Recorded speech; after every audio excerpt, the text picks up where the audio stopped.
Claire. Claire. Hello? Are you there? Hey there! You called? Nope. Did you hear anything? You're so funny. You think I'm joking? The weird part is, I don't think you're lying. Freaky. Are those voices still talking to you? Did Mom say anything?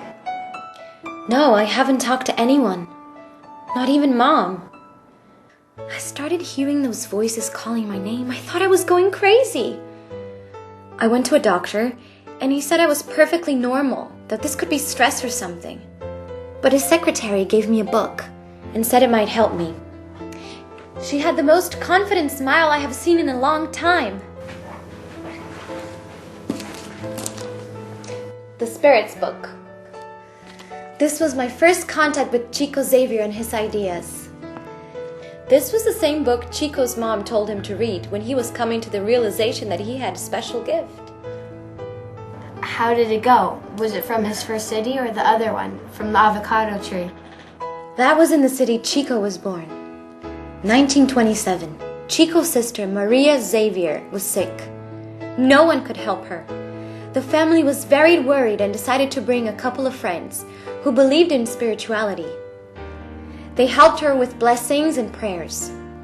For the first time in his life, someone told Chico about the ghosts that have been haunting him for a long time. You're a medium. A medium is an interpreter of the spirits on earth. On the next day, Chico went to church, not to ask for help or to confess, but to say goodbye. Not even a month later, Chico was one of the founders of the first Christian Spiritist center in town.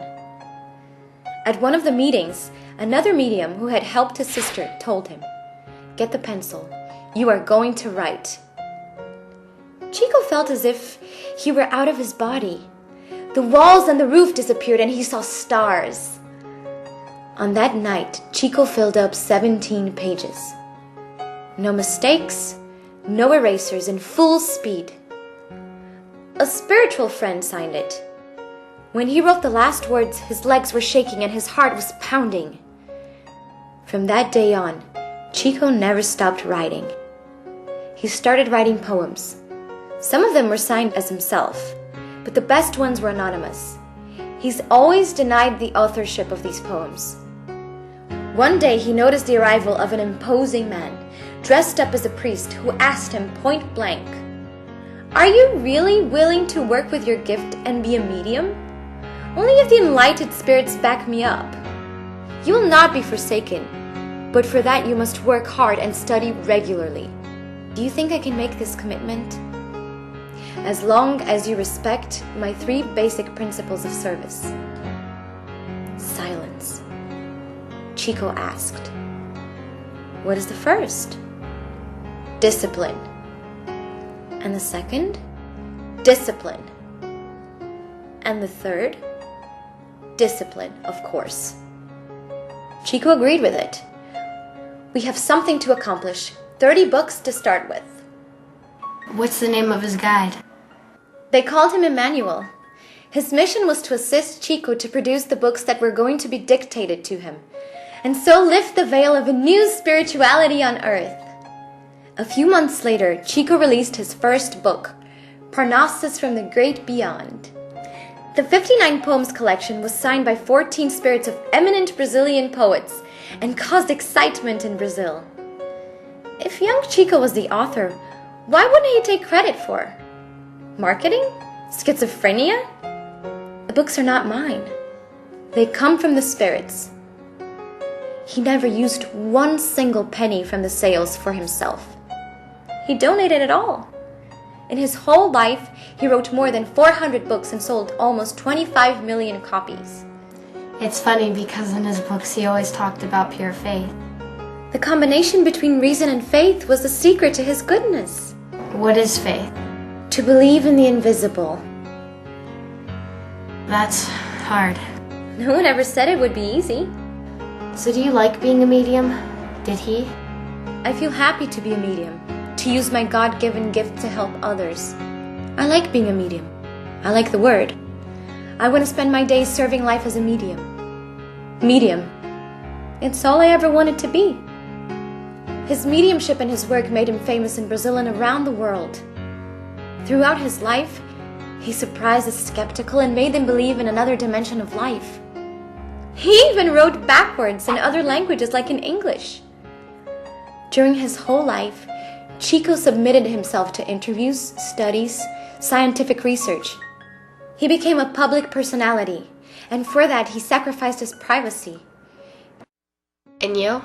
I'm thinking of taking classes. Medium classes? With Professor Xavier at a meet in high school?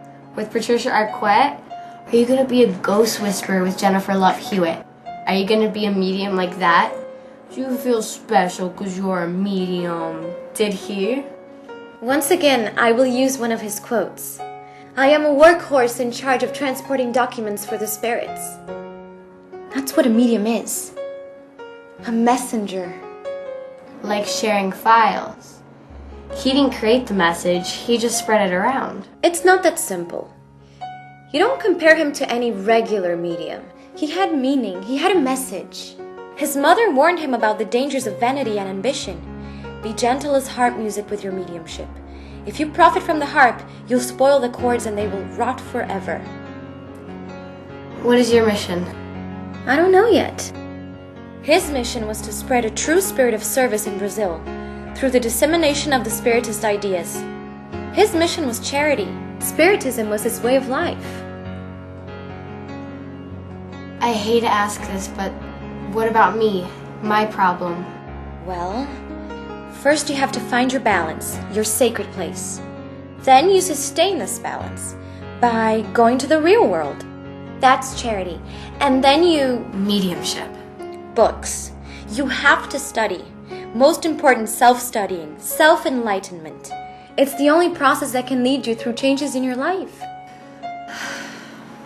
Can I tell you another secret? Of course. I couldn't tell Tim my whole story. And what's your whole story? Is there something going on that you want to share with me, Liz? Maybe tomorrow. Are they telling you? No.